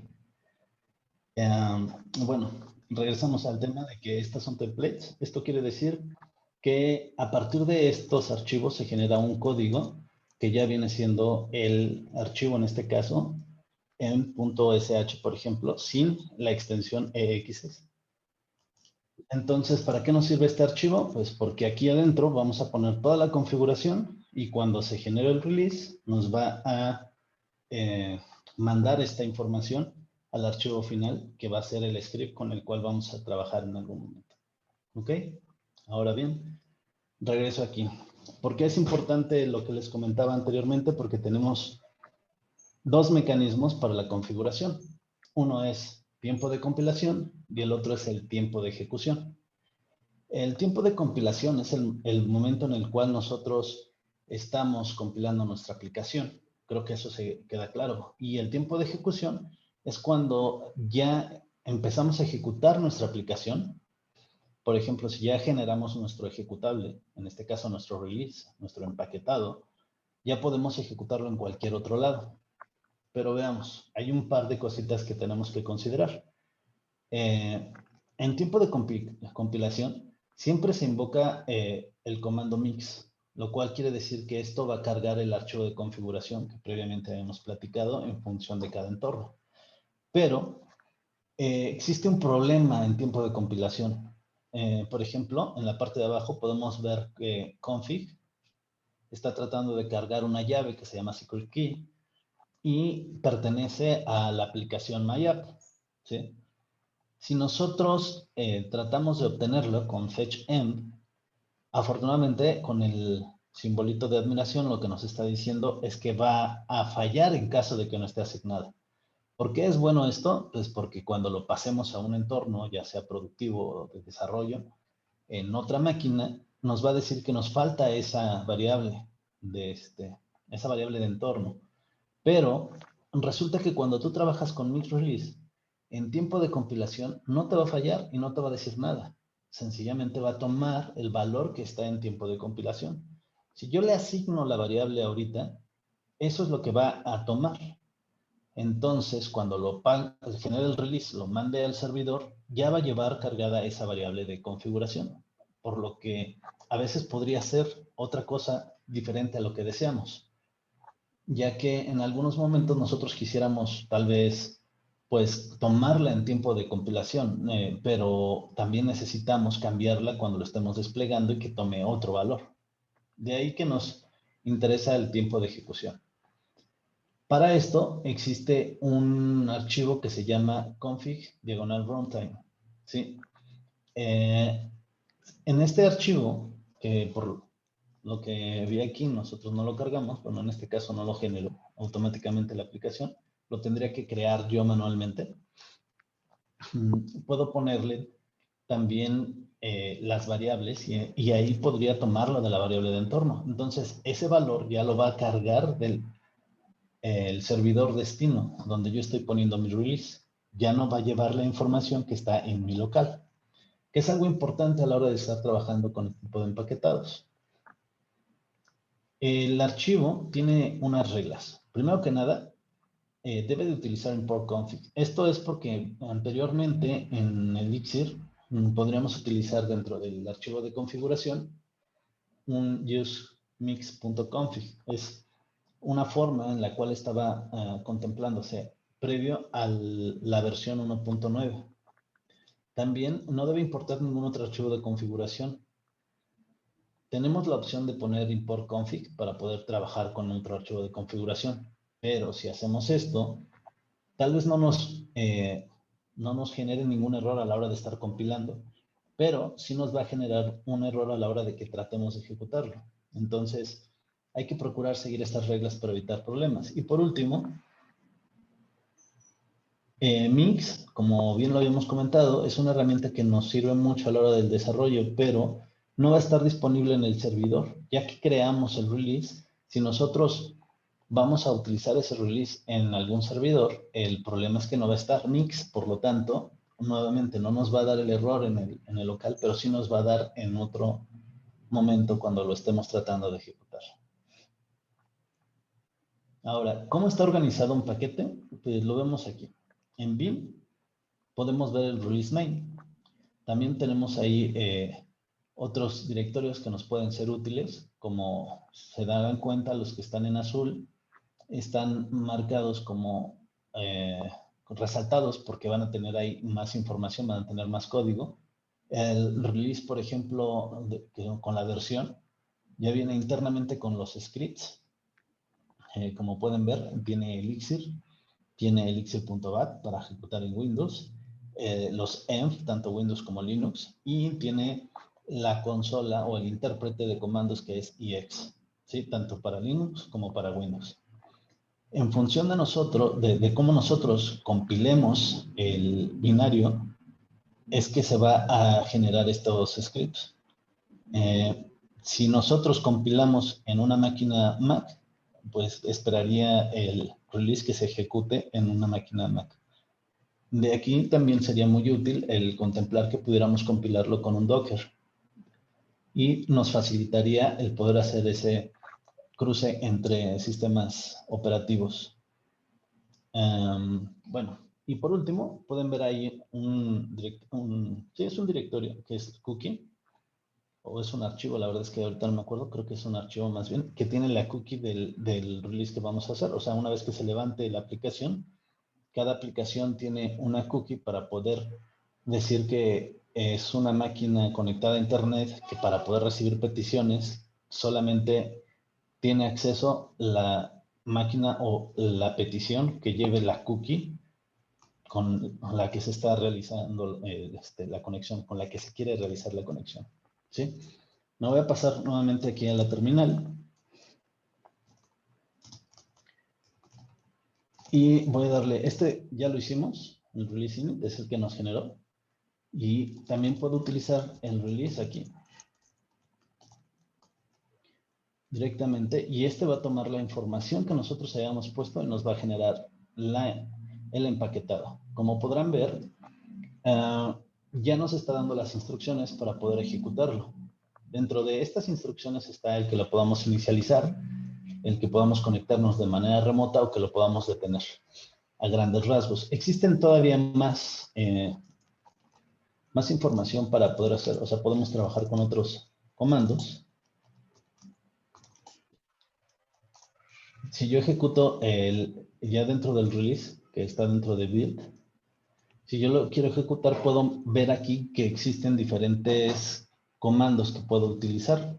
Entre ellos está el EX. También tenemos un demonio que nos facilita el poderlo ejecutar como servicio, o sea, va a correr en modo demonio dentro de los sistemas Unix. Y tenemos otro por ahí que es el de Windows, pero el de Windows no está disponible ahorita porque no lo estoy compilando para Windows. La diferencia nada más está en que en lugar de tener la versión, o sea, en tener estos comandos, diría install, ¿sí? Y esto nos facilitaría el instalarlo como si fuera un servicio de Windows para no tener que estarlo reiniciando constantemente. Ahora, existen otros dos. Aquí tenemos otros dos comandos interesantes, que es eval y rpc. ¿Sí? Eval tiene la gracia de que nos facilita el poder iniciar solamente una instrucción o ejecutar una instrucción dentro de la BIM, de la máquina virtual. Esto es que a veces nosotros no queremos cargar todos los módulos o no necesitamos cargar toda la información, solamente ejecutar un módulo en particular. Y ahí es en donde nos sirve eval. Se va a ejecutar con ese módulo que nosotros le indiquemos. Y por el contrario, con RPC, lo que va a tratar de hacer es mandar una petición remota al servicio que ya está ejecutándose. Entonces, esto ya lo que nos facilita es que, como ya está en memoria, no tenemos que cargar nada y son independientes uno del otro. Sabemos qué estamos haciendo. También podríamos conectarnos desde un nodo hacia otro nodo de nuestra aplicación con remote para facilitar pues, el diagnóstico de algún servicio, el saber qué es lo que está pasando, el ejecutar, no sé, a lo mejor manualmente queramos dar de alta algo y lo podemos hacer directamente desde nuestro local, se conecta al servidor de producción y estamos utilizando la misma versión porque estamos levantando un nodo. Ok, entonces, estas son las ventajas como tal de microgrids a grandes rasgos. Existen muchas más. Entre ellas, pues, existiría la oportunidad de configurar qué scripts se van a estar metiendo en nuestro release, o sea, en nuestro empaquetado. Podríamos agregar las migraciones. Podríamos agregar también scripts de mantenimiento, porque, por ejemplo, necesitamos a veces conectarnos con la base de datos y es rutinario que estemos trabajando con ciertos scripts, ¿no? Porque pues todavía no desarrollamos todo el módulo y no tiene mucho sentido porque es muy rara la vez que nosotros tenemos que dar de alta registros en el sistema. Pero es mucho más fácil si tenemos un script en el servidor. Entonces nos conectamos remotamente, se puede ejecutar ese script que ya está dentro de nuestro release y nos facilita la vida. Pues bueno, a grandes rasgos es todo lo que contemplaba. La verdad es que me gustaría hacer un poco más práctico esta ponencia. También sería muy útil si ustedes nos generan un feedback, una retroalimentación sobre esto, los comentarios o las dudas que tengan. Y si quieren, podríamos hacer una parte un poquito más práctica en algún otro meetup para que pudiéramos ver qué otros beneficios tienen, no nada más hablarlo, sino también practicarlo. Entonces, Dani, me gustaría ver si hay por ahí alguna pregunta.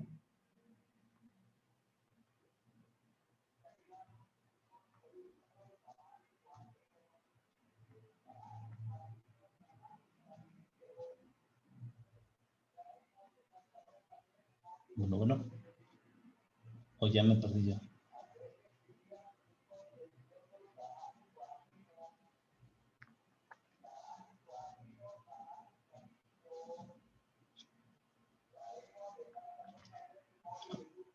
Bueno, de todos modos, aquí están mis datos de contacto. Si necesitan algo más al respecto, también no es la única forma en la cual podemos hacer un empaquetado, un release.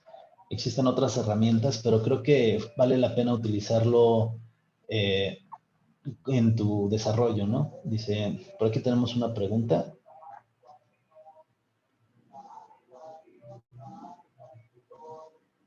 Pues actualmente no utilizamos en el proyecto de la oficina, o sea, yo no lo utilizo en el proyecto de la oficina, pero sí lo utilizo en proyectos personales. Sí lo utilizo más que Distillery porque pues me gusta conocer lo que está más en el lenguaje.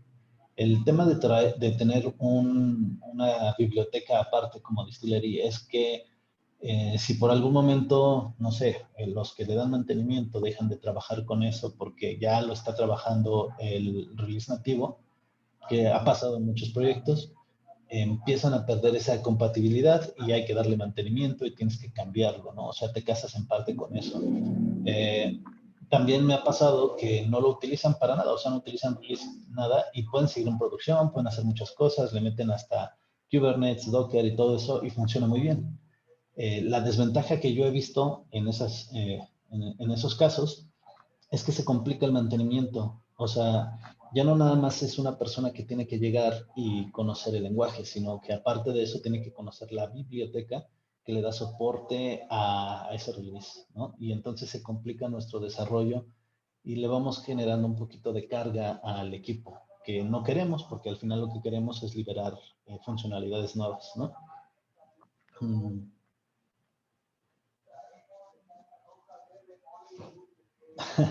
Ok, sí, el editor que utilizo se llama SpaceMax, es ¿cómo se llama? Un fork, por así decirlo, de Emacs, o es una capa por encima de Emacs que te facilita el poder trabajar con BIM, o sea, con algunos shortcuts o configuraciones de BIM, y además de eso el poder de Emacs. Y esto fue porque en algún momento pasé de BIM y quería utilizar Emacs y encontré por recomendación por ahí de Norberto, lo empecé a usar y me gustó. Ahí tengo en el blog, que es ider.mx, una forma de configurar el SpaceMac por si quieren trabajar con él. Y bueno, dice, para el sistema distribuido, ¿cómo se gestiona el caso de que un nodo se desconecta o se detiene? Bueno, en ese caso, para en particular con un nodo, depende mucho de cómo lo hayas desarrollado. La ventaja que tú tienes con Elixir y con Erlang es que tú puedes gestionar o controlar si el nodo se cae, qué vas a hacer, ¿no? O las buenas prácticas te dicen que siempre tengas una forma de capturar ese error que se te pueda dar y que lo registres para saber por qué fue, ¿no? En tus logs. Además de eso, que tengas un proceso con el cual tú puedas reiniciar eso. O sea, si nos remontamos a la parte en la que ha platicado Norbert con respecto a al árbol de procesos, o sea, tú tienes un supervisor, que es el supervisor de un proceso, se lanza el proceso, este proceso tiene una actividad por realizar, termina la actividad y le notifica al supervisor, o sea, al supervisor. Si nosotros mantenemos ese patrón en todo nuestro desarrollo, al final cuando se genera un error, y nos lo lanza la aplicación, lo captura el supervisor y dice, ¿qué voy a hacer? Si lo tengo que dar de baja, pues lo doy de baja, pero inicializo otro o se muere, ¿no? Existen por ahí, de hecho hay un patrón a la hora de lanzar procesos que viene en la documentación para poder saber qué vas a hacer. O sea, existe ya una convención para definir esto, ¿sí? Valdría la pena, tal vez eso sí es una charla interesante, valdría la pena ponerlo ahí en algún otro mito. Ahora bien, dice, alguna vez intenté utilizar IntelliJ, pero no soporta Elixir. Sí, bueno, ahorita creo que ya debe de tener más soporte, ¿eh? La verdad es que hace mucho que no utilizo IntelliJ. Cualquier editor de JetBrains me parece muy bueno, así que yo creo que vale la pena que lo revisen de nuevo. A mí me gusta, pero se me hace que carga un poco más en memoria de lo que debería. Y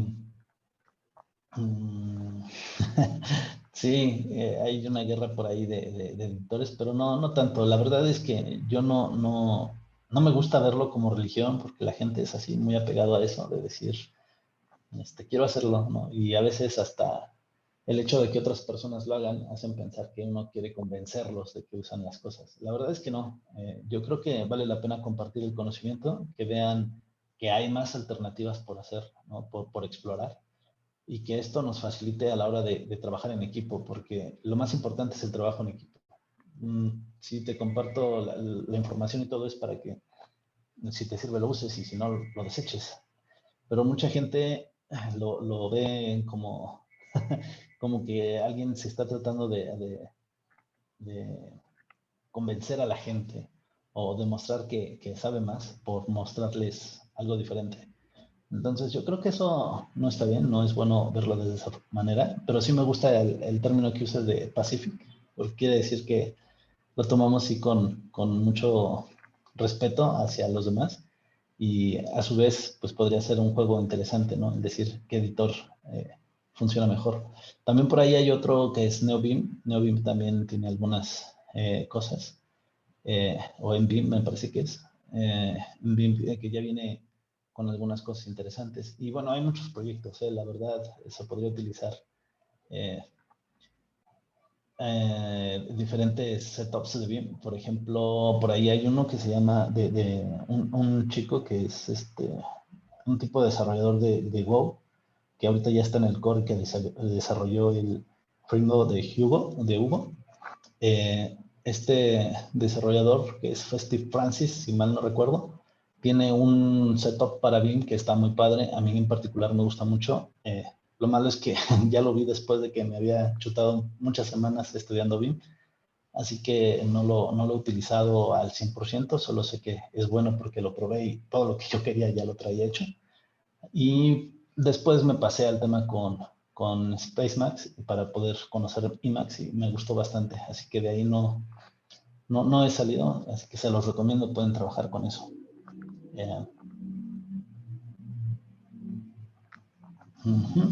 ¿Cuál sería tu consejo para desplegar una aplicación con máquina virtual en Amazon, Azure, un servicio en Elixir, Heroku? Bueno, pues es muy similar al tema de los editores. No hay una respuesta que digas tú es la panacea, no puede ser una sola. Van a ser respuestas en función de muchos factores, pero los principales yo creo que son el conocimiento, ¿no? O sea, ¿qué conoces mejor? Tal vez no sea la mejor plataforma para desplegarlo para tu problema en particular, pero si es lo que mejor conoces, el primer paso yo diría que es ese, ¿no? O sea, si por ejemplo conoces Azure, pero no conoces ninguna otra plataforma, aunque tal vez no sea la mejor plataforma, porque a mí en particular no me gusta el mantenimiento ni la gestión de DevOps en Azure, tal vez sea lo mejor para ti, porque en ese momento es lo que conoces y es lo que te lleva menos tiempo en poner en marcha o levantar el servicio. ¿Qué podrías hacer? Podrías levantar una máquina virtual, o sea, un servidor, un VPS, o sea, un servidor privado virtual para poder desplegar ahí tu aplicación, y a partir de eso, pues le vas dando para adelante, ¿no? En algún momento podrías conocer algún otro servicio como Heroku o GeoElixir saber los comandos y todo eso, y entonces ya dirías tú si vale la pena migrarte o no. Si no conoces ninguno y quieres aprenderlo y dices, quiero una apuesta interesante que me evite después dolores de cabeza de cambiarme a otro lado, yo creo que Google Cloud es una muy buena opción por el tema de que todos sus comandos son homogéneos. O sea, tú aprendes la estructura inicial de un comando del SDK de Google en la terminal y va a ser muy similar a los siguientes. O sea, por ejemplo, tienes Gcloud, por ahí Instance o algo, y ya sabes que todo lo que trabajas sobre las instancias lo tienes ahí con ese inicio del comando. Y entonces ya te facilita la adopción de esa tecnología porque tiene el mismo patrón. A diferencia de Amazon, porque no lo puedes hacer fácilmente con la línea de comandos, ¿no? Necesitas conocer un poco más, necesitas meterte más allá en el entorno de web y darte permisos y hacer algunas otras chunches. ¿Qué ventaja tendría, por ejemplo, Google Cloud con Heroku, con GeoElixir? Pues a lo mejor tu aplicación en algún momento es más costosa porque Heroku a la hora de trabajar con bases de datos pues podría serte muy costoso y lo tienes que migrar a otro lugar.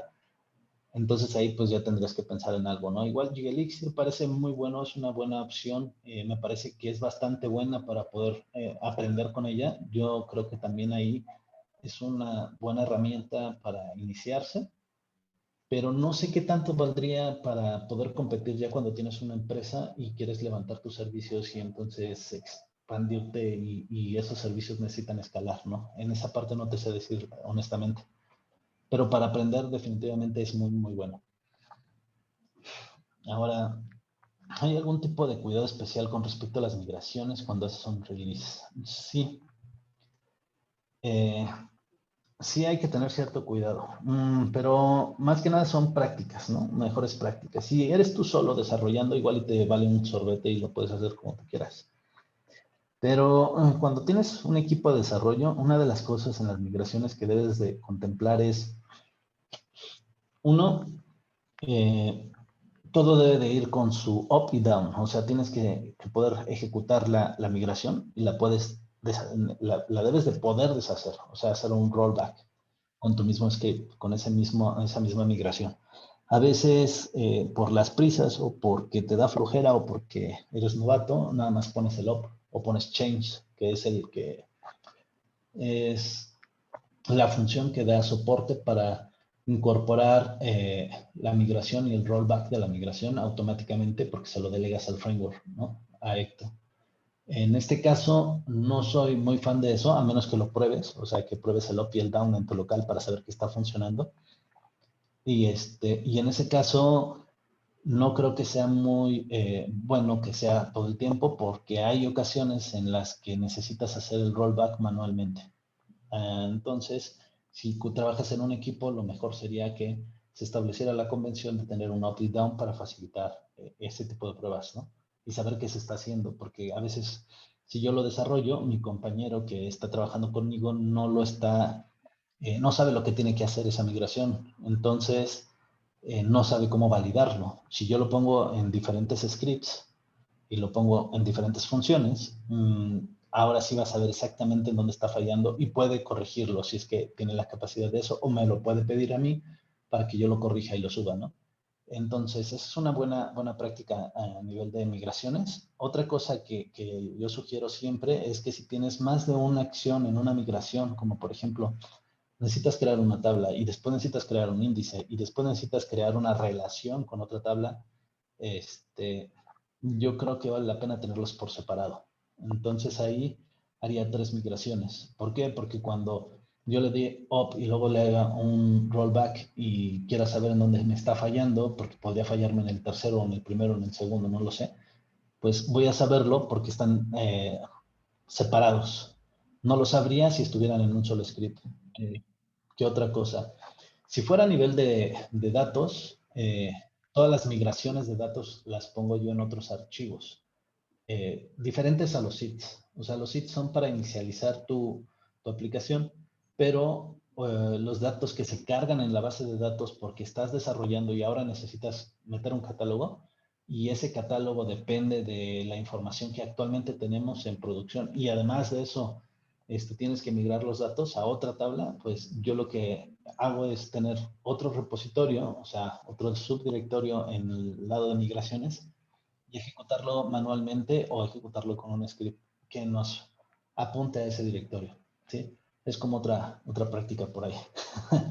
Bueno, creo que me extendí un poco.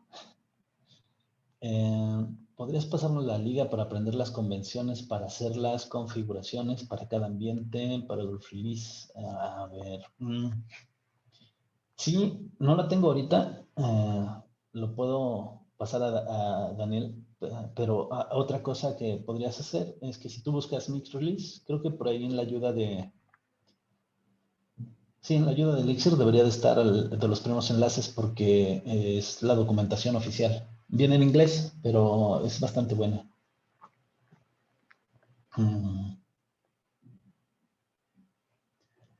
El desarrollador se llama Steve Francis, según yo. Steve Francis, es Francia, Steve Francia, creo.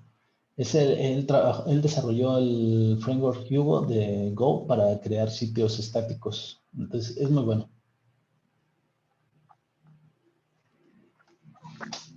Esta pregunta está interesante. ¿Qué es mejor, usar un SID o una migración para poblar la información?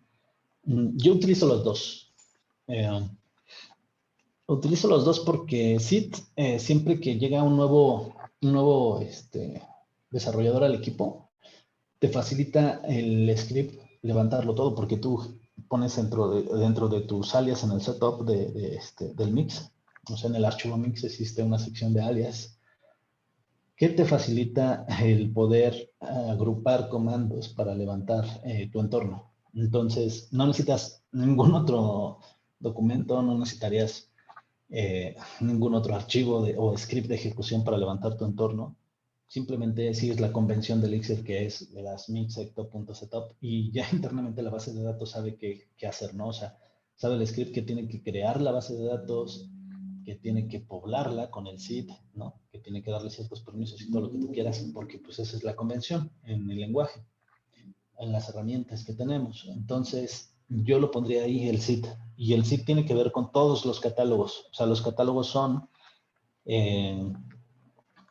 datos que están actualmente en tu versión de tu base de datos, en la versión actual de tu sistema, de la base de datos necesita esos catálogos para poder levantarse por primera vez y tener relaciones iniciales.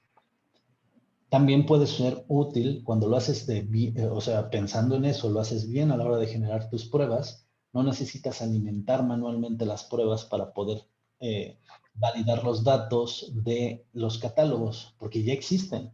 Entonces, tu SID te valida, o sea, te facilita el estar seguro de que la información en la base de datos va a ser congruente, va a ser estable y va a estar casada con la versión que tú estás descargando de tu repositorio.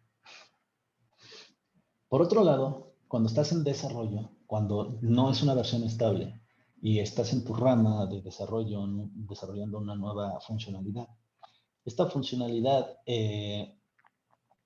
es muy particular y tú estás creando datos para poder trabajar con ellos. Entonces, ahí vale la pena tener una migración, porque haces una migración directa sobre esos datos y estás viendo cómo se comporta y para arriba y para abajo y se van versionando. Entonces, si alguien descarga tu rama del repositorio, los baja y puedes entonces ejecutar eso y saber que está funcionando esa versión, ¿no? Si tienes un sistema de integración continua, te va a facilitar la vida porque se ejecuta el proceso de integración en un servidor externo, vas a ver que los scripts que tú estás haciendo funcionan y entonces se ejecutan correctamente las pruebas o no. Entonces ahí nos ayuda mucho. Pero sigo la convención que mencionaba anteriormente. Utilizo dos tipos de migraciones. Una migración que es la que se queda porque es la que va a inicializar toda la base de datos, la que le da mantenimiento, la que facilita al equipo subir las versiones y bajar las versiones. Y el otro es de los datos, la que se hace muy particular para un escenario en particular, como por ejemplo, si yo tenía una base de datos que tenía una tabla de usuarios que tiene información en producción importante, pero que la quiero migrar a otra tabla por cualquier razón, yo necesito crear una migración de datos Y esa migración, a la hora que yo genere el release o que yo despliegue mi nueva aplicación, la nueva versión de mi aplicación, podría penalizar el despliegue, porque vas a tener una versión en el servidor de producción y luego vas a tener la que quieres levantar. Si quieres hacer un release en caliente o un despliegue en caliente, tendrían que ser compatibles entre estas dos versiones. Entonces, la nueva versión va a empezar a tomar todos los cambios, la otra va a ir terminando todos los procesos y va a desaparecer.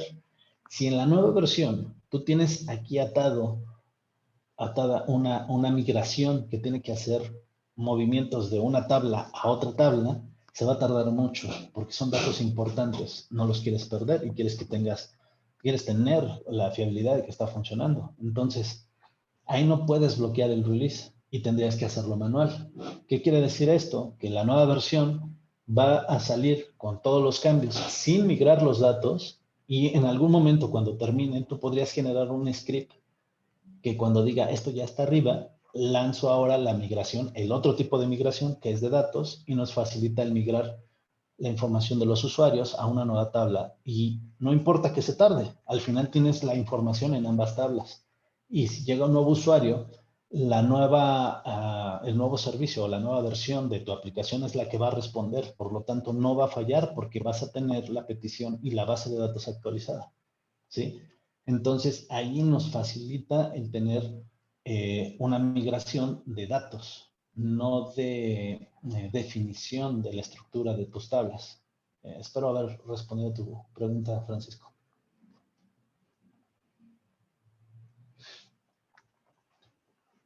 Es correcto, sí. Por aquí nos dice que SITS es para largo plazo y poblar la migración es para corto plazo. Es correcto. Yo lo diría corto plazo no solo en dev, también en producción. A veces necesitamos mantener los datos por un tiempo, pero lo más saludable es que cuando tú termines ese lapso de tiempo que tú dices, ya me siento seguro con los datos, ya están publicados y ya los validé. No he tenido quejas durante 2 meses, 3, no sé, le das tú el tiempo que definas. Después de eso, lo que tienes que hacer es borrarlo. No es bueno tener código muerto ni datos que no te sirven. Aparte de que estás llenando tu sistema de información que no necesitas, estás igual incrementando la complejidad de tu sistema, el mantenimiento. O sea, el código muerto, lo malo del código muerto es que llega un nuevo desarrollador a tu equipo y le pides que haga una funcionalidad, la ve en el código y dice, mira, así se hace, y lo copia. Y entonces, o lo manda a llamar. Entonces deja de ser código muerto y pasa a ser un problema más, porque hay que refactorizar eso. En el momento en el que sabes que ya no se usa, lo mejor es ponerle un comentario, ponerlo como deprecado. Hay un obsoleto, es el slang este. Lo mejor sería ponerle una nota para saber que ya es obsoleto, que alguien más le tiene que dar mantenimiento si no eres tú, y que en algún momento del ciclo de desarrollo tú lo elimines, o sea, lo mandes al garete, igual que las migraciones. Cuando ya esa funcionalidad está publicada, lo mejor es borrarlo. ¿Sí? Pues bueno, espero haber contestado las dudas que tienen y ser de ayuda por ahí. Pues listo, Dani.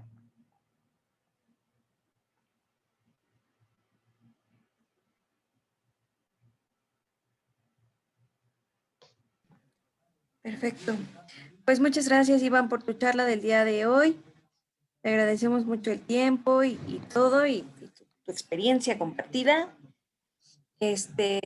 Y pues nada, pues también les agradecemos mucho a todos por estar aquí, por haber estado aquí en el webinar de octubre. Manténganse pendientes para poder conocer la fecha del siguiente meetup que vamos a tener. Y pues cualquier cosa o incluso si quieren participar en un meetup, pueden enviarnos un mensaje ahí en nuestras redes sociales. Y también vamos a subir este video a nuestro canal de Elixir. Entonces, pues estén ahí pendientes de Twitter para que vean cuando lo subamos. Entonces, bueno, pues les agradecemos mucho y les deseamos buena noche a todos. Sí, que también nos ponen sus dudas, Dani, por si quieren algo en el siguiente meetup. Sí, ahí cualquier cosa, ahí compártanoslo.